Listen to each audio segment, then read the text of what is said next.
Gentlemen, start your engines.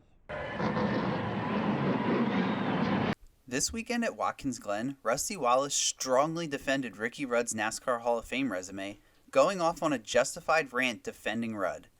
Speaking of the voters who feel like Rudd shouldn't be in the Hall, go to hell. I don't agree with you.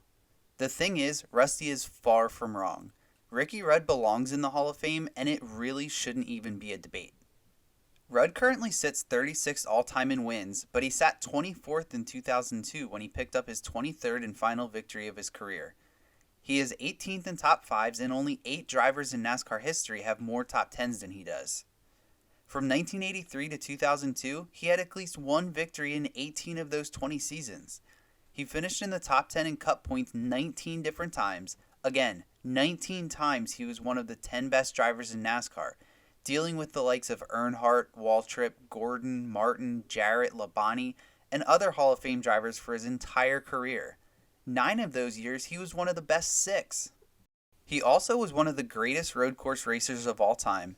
Over the span of his career, he compiled the second most road course victories, most top 5s, second most top 10s, and 4th most laps led.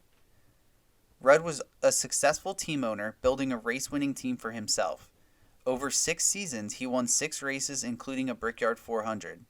The first 3 seasons were very impressive, finishing 5th, 9th, and 6th in the Winston Cup standings.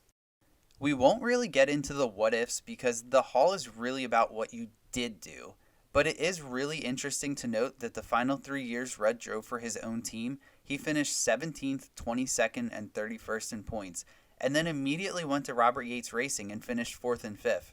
He easily could have tacked on a few more accolades if he never drove for himself. You can even dig a little deeper to show how good he really was. Just look at his time with the Wood brothers. From 1997 to 2002, Michael Waltrip and Elliott Sadler combined to make 197 starts and picked up 1 win, 4 top 5s, and 22 top 10s in the car. Rudd made 108 starts in the car from 2003 to 2005, and he might not have won a race, although he came this close. He had 3 more top 5s and only 5 less top 10s and almost 90 less starts. Grit alone won't get you in the Hall, but it definitely didn't hurt Rudd's case.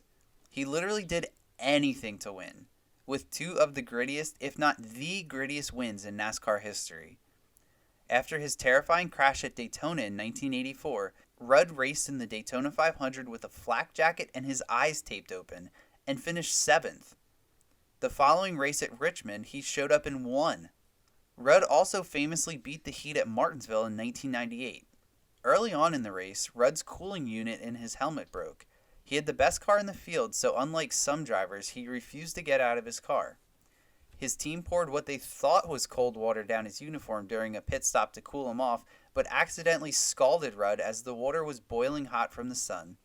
He won the race, had to be helped from his car, and did his victory lane interviews on his back while receiving medical attention. No matter what stats you want to look at, Rudd deserves to be in.